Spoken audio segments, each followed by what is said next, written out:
Shalom y bienvenidos a Vía Hafta Yisrael, una frase hebrea que significa amarás a Israel. Esperamos que se queden con nosotros, ya que nuestro maestro, el Dr. Baruch, nos compartirá una enseñanza expositiva de la Biblia.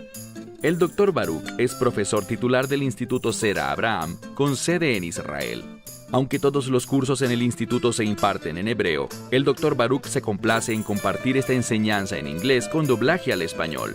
Para más información, visítenos en amarasaisrael.org o descargue nuestra aplicación móvil Mi Estudio Bíblico. Aquí está Baruch y la lección de hoy. Tengo un asunto de máxima importancia que compartir con ustedes, y se trata del hecho de que todo el mundo, y no exagero con esto, nadie quedará excluido en cuanto a nuestro tema de hoy, sin importar cuál sea tu procedencia, qué idioma hables, a qué raza o grupo étnico pertenezcas. Esto, con toda seguridad, te impactará. ¿A qué me refiero? A lo que la Biblia llama el día del juicio. La Escritura deja bien claro que es necesario que todo el mundo se presente delante de Dios, y Dios hará su juicio frente a cada persona. Y el tema de este juicio es simplemente uno: ¿dónde pasarás la eternidad?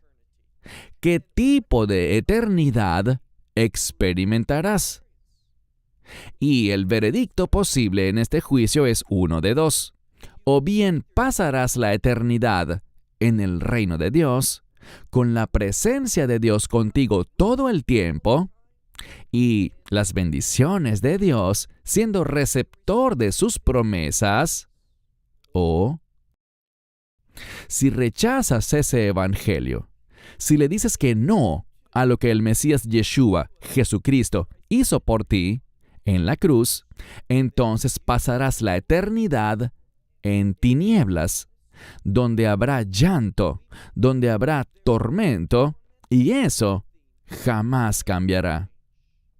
Te encontrarás en un lugar que, a fin de cuentas, conocemos como el lago que arde con fuego y azufre.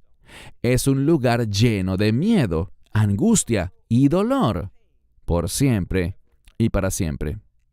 Dios no quiere que nadie vaya para allá, por lo cual ha provisto un camino. ¿Oíste bien? Un camino, y solo un camino, para evitar ese destino.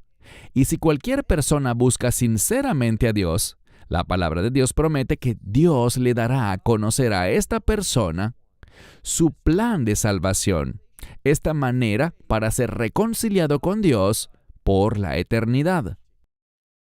Pero el problema es el siguiente: demasiadas personas se mantienen al margen del tema en el que el Mesías se enfocará durante la lección de hoy, y me refiero a la convicción, lo cual trata de comprender que tú, por tus propios medios, eres culpable, y por tus propias obras, pensamientos y acciones, jamás encontrarás la justificación. ¿Qué es eso? Jamás serás hecho aceptable para Dios. Ser hecho aceptable ante Dios, ser justificado o declarado justo por Él, solamente se produce por la fe. Eso es lo que Dios revela en la Torá, y el ejemplo perfecto de esto es un hombre llamado Abraham. Porque la Biblia dice en Génesis 15:6 que Abraham creyó en Dios y Dios se lo contó como justicia, porque por fe han sido salvos y no por obras, sino como un regalo de Dios. Toma tu Biblia, pues hoy empezaremos un nuevo capítulo.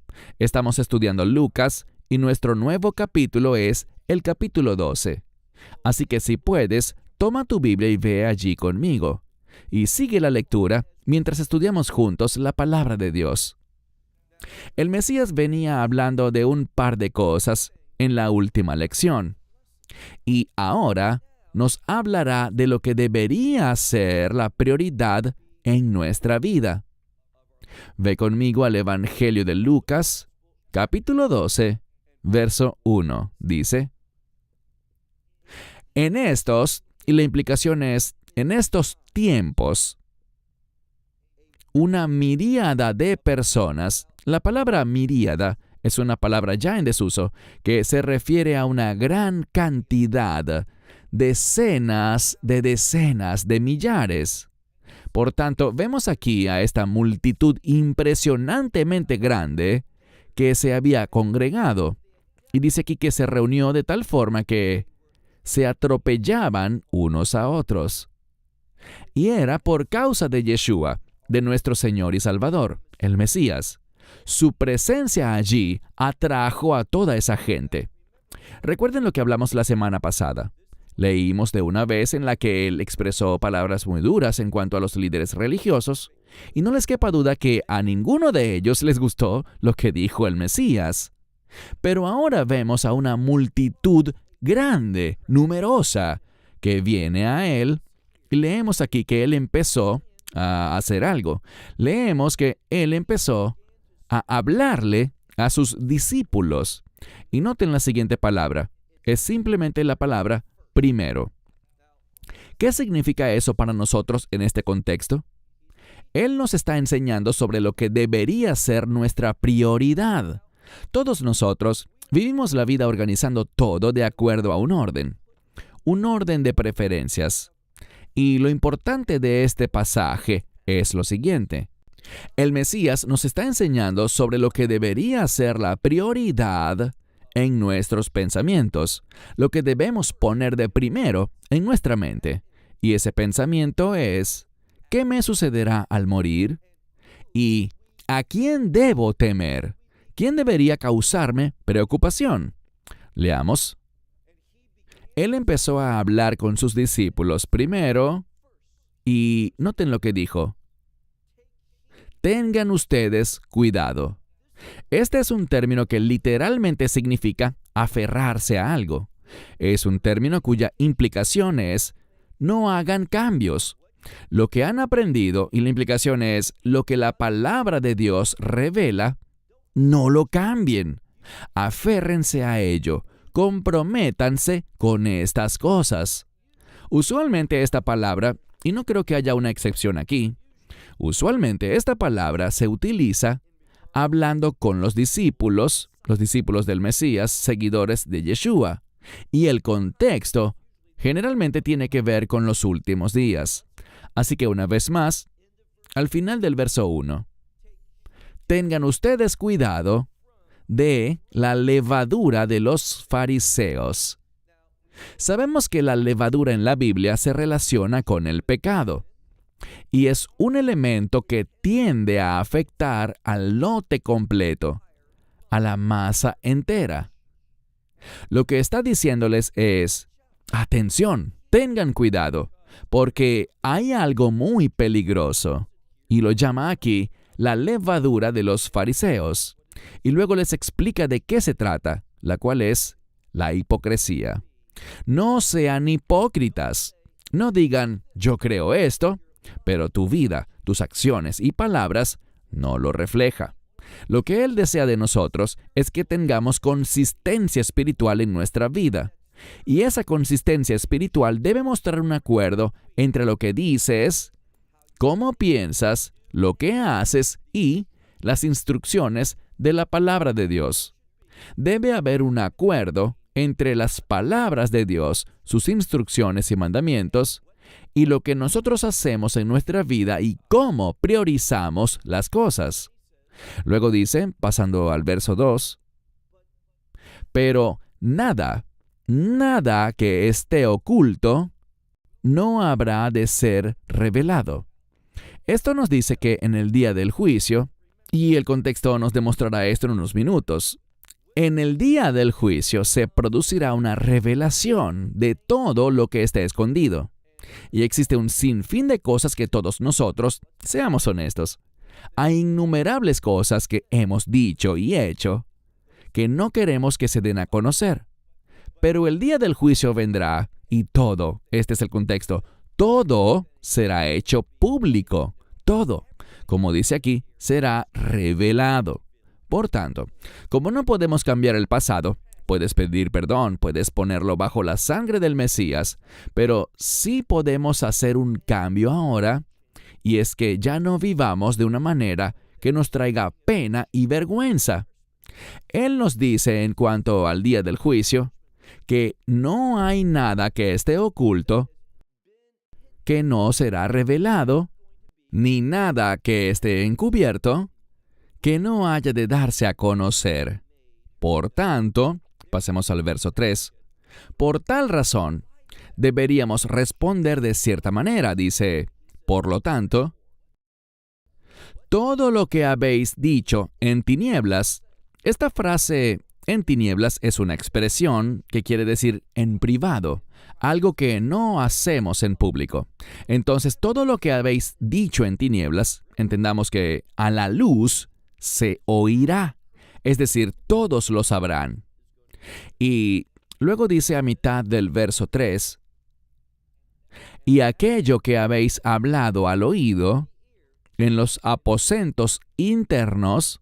Bien, este término aposentos internos puede referirse a un granero o un silo, donde algunas personas entrarían buscando tener una conversación privada. Y él nos advierte que estas conversaciones que pensábamos que eran privadas, que nadie más podría escuchar, bueno, al final, todo, y quiero enfatizarlo, todo será dado a conocer. Cuando el reino de Dios comience, no habrán secretos. Todo será revelado y Dios, en su majestad, basado en su poder absoluto y en su autoridad, lo pondrá todo en orden y todo será juzgado. Es decir, si yo he hecho cosas indebidas, eso tendrá implicaciones. Habrán recompensas que nuestra fidelidad producirá, pero también nuestra desobediencia y actos de infidelidad nos restarán recompensas. Vamos a rendir cuentas, ¿qué dice la Escritura? El Mesías hablando dice, mi galardón conmigo, para pagar a cada uno conforme a sus obras. Y las obras incluyen también las palabras y pensamientos. El juicio producirá un ordenamiento completo y todo lo que hayas dicho, aún en secreto, será dado a conocer.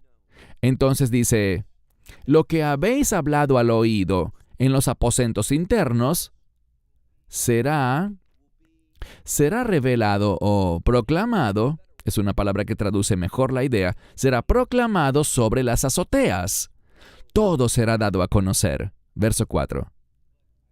Pero les digo a ustedes, amigos míos, Él les está hablando a sus seguidores. Ya vimos que le está diciendo esto a sus discípulos. Había una enorme multitud allí. Pero con lo que nos encontramos aquí en el pasaje que estudiamos hoy, es que está dirigiéndose en primer lugar a sus amigos. Me explico. La razón por la que está escrito así es porque nos está dando sabiduría, información, conocimiento para nuestro provecho. Entendamos que Dios quiere lo mejor para nosotros, pero debemos estar conscientes del hecho de que lo mejor de Dios para nosotros solo está en su voluntad, obedeciendo la palabra, sometiéndose a su revelación. Mira de nuevo el verso 4.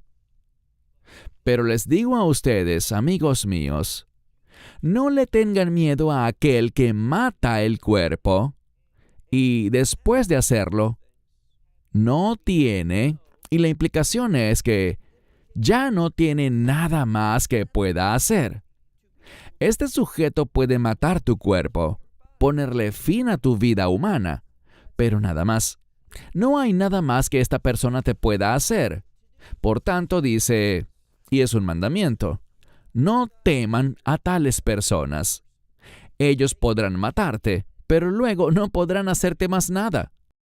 Avanzando al siguiente verso, verso 5, es un término para revelar y dice, les mostraré, literalmente dice, pero les mostraré, en contraste a lo que hace la mayoría de la gente que le temen a quienes pueden tomar sus vidas, dice, pero les mostraré a quién deben temer. Teman a aquel que después de matar tiene la autoridad, para echarles en el infierno. Ahora, ¿quién tiene esa autoridad? Bueno, ningún hombre la tiene, ningún demonio, ni siquiera Satanás tiene la capacidad para, después de matar a alguien, lidiar con su alma.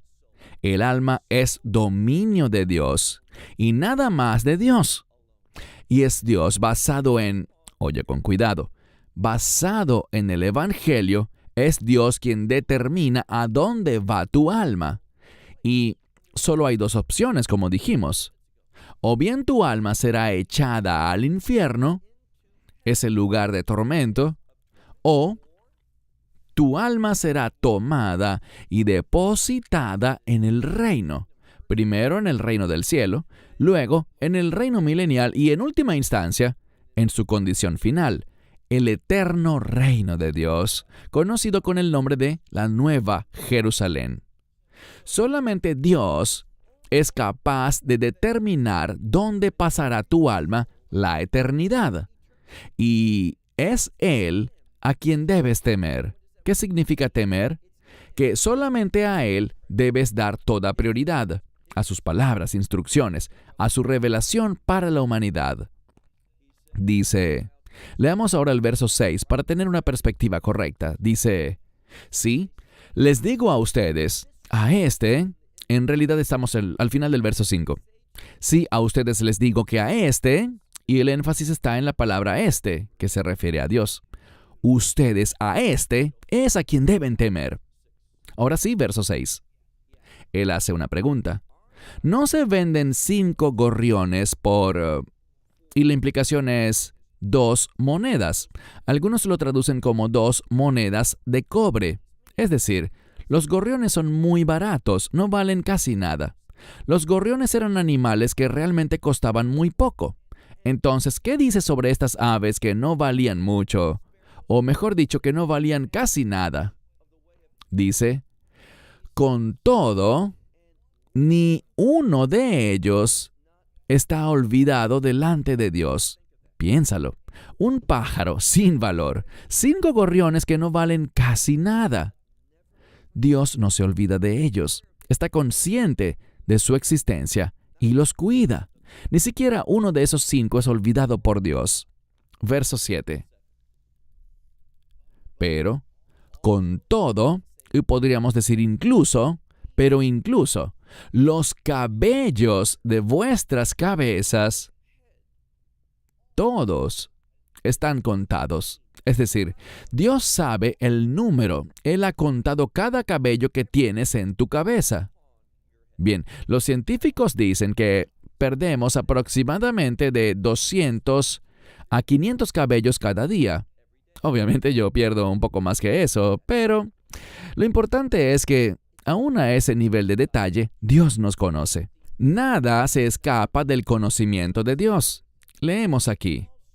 También los cabellos de vuestra cabeza, todos están contados. Por tanto, no teman, es decir, no tengan miedo, porque, dice, ustedes valen más que los gorriones. Ustedes tienen más valor que las aves. Es lo que Él nos promete. Verso 8. Pero les digo a ustedes, ahora nos dirá cómo podemos asegurar la eternidad. E insisto, esta debería ser tu mayor preocupación, porque esta vida, en este cuerpo, llegará a su fin. Quizás más pronto de lo que piensas. Con frecuencia, la muerte a las personas no es inusual que la muerte pueda llegarnos sin avisar, sin que estemos preparados, lo cual es algo trágico. Muchos no están preparados financieramente para la muerte, otros en su relación con sus seres queridos, pero lo peor sería no estar preparados espiritualmente, lo cual será enfatizado en este pasaje. Por tanto, dice, mira el verso 8. Pero les digo a ustedes,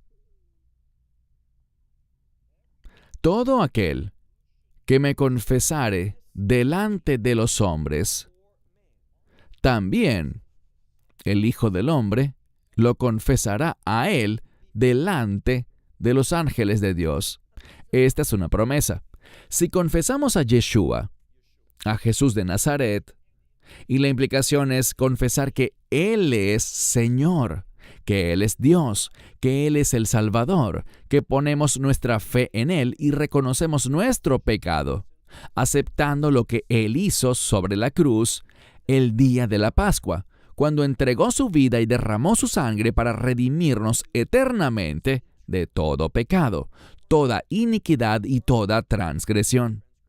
Si confesamos su nombre ante los hombres, o sea, si reconocemos lo que es, lo que ha hecho y lo que ha prometido, si aceptamos todo eso, ¿qué dice la Escritura? Que también el Hijo del Hombre le confesará a él delante de los ángeles de Dios. Pasemos al verso 9. Pero, nuevamente esta palabra que expresa contraste.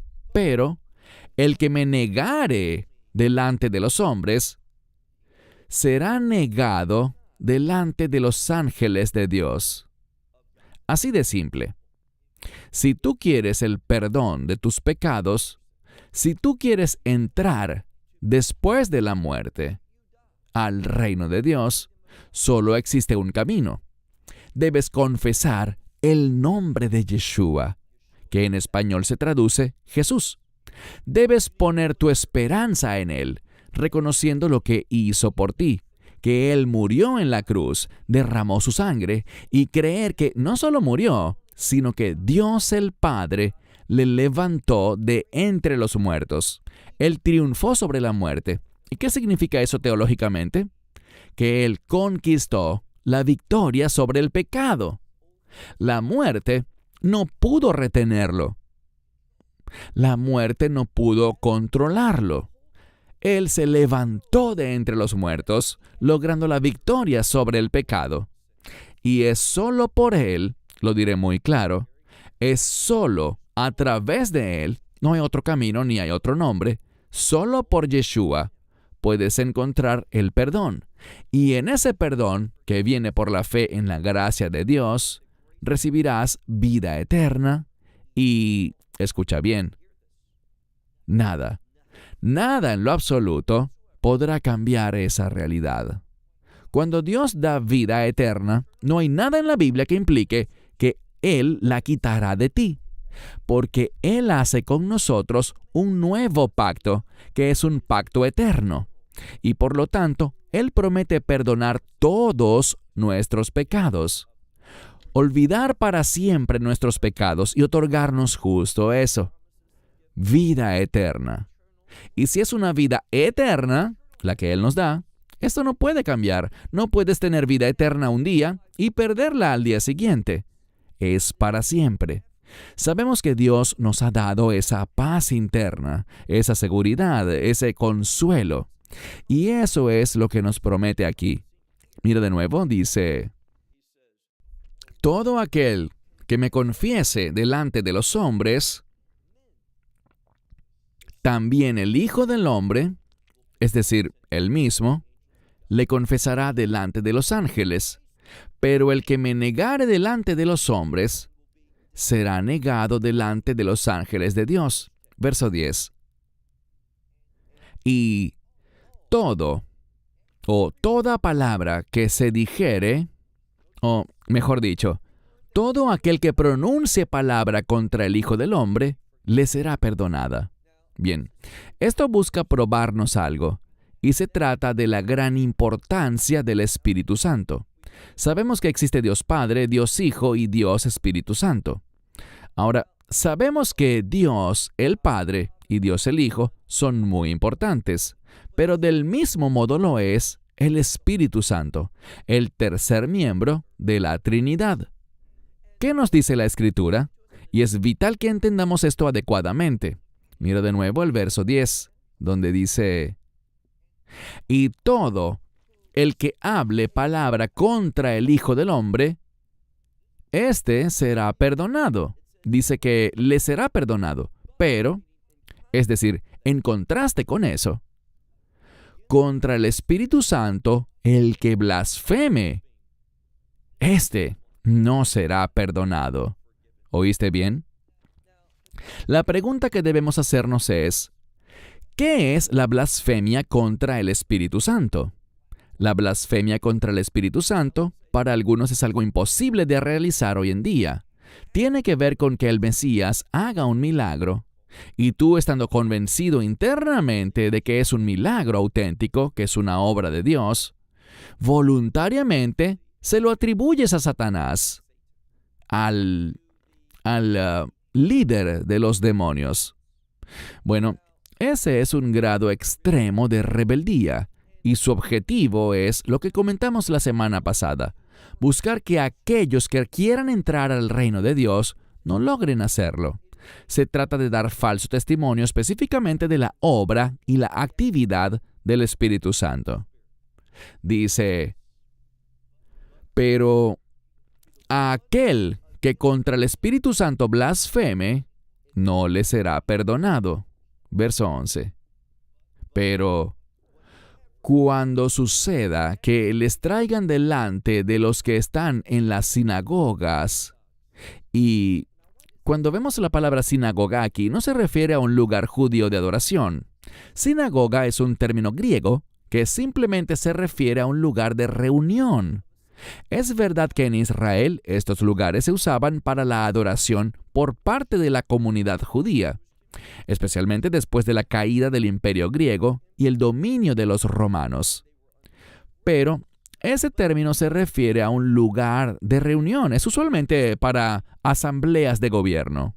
Y fíjense en lo que dice: cuando los traigan ante las sinagogas, y noten, ante magistrados y autoridades. Esto no habla de una sinagoga judía o de un lugar de adoración, sino de una oficina del gobierno local. Dice, no se preocupen sobre qué o cómo han de defenderse.